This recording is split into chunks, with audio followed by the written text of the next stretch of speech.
Skill worker की settlement के वाले से बहुत सारे सवाल पूछे जाते हैं।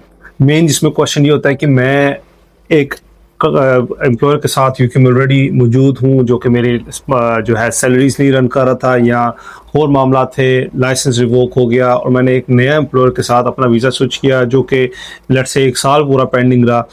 क्या ये टाइम जो 1 साल होगा मेरा काउंट होगा towards my ILR? The short answer is yes, आपका ये टाइम कंसिडर होगा। जैसा कि स्किल SW अपेंडिक्स के अंदर मौजूद है कि आपको जो सेटलमेंट के दौरान आपको शो कराना होता है कि आपने 5 साल इस रूट के ऊपर गुजारा, ना कि आपको ये शो कराना होता है कि आपने एक ही एम्प्लॉयर के साथ ही 5 साल गुजारे। काफ़ी सारे लोग यहाँ पे इस चीज़ को लेके कंफ्यूज हो जाते हैं कि क्या अब ये जो टाइम है, क्योंकि मैं इस दौरान किसी ब्रिजिंग एक एप्लीकेशन के ऊपर था या मैं एक एप्लीकेशन का डिसीजन का वेट कर रहा था, तो हो सकता है ये मेरा टाइम शायद ना कंसिडर हुआ हो। ये ऐसा हरगिज़ नहीं है, ये इनकरेक्ट है। आपका ये भी टाइम आपका जो है वो कंसिडर होगा।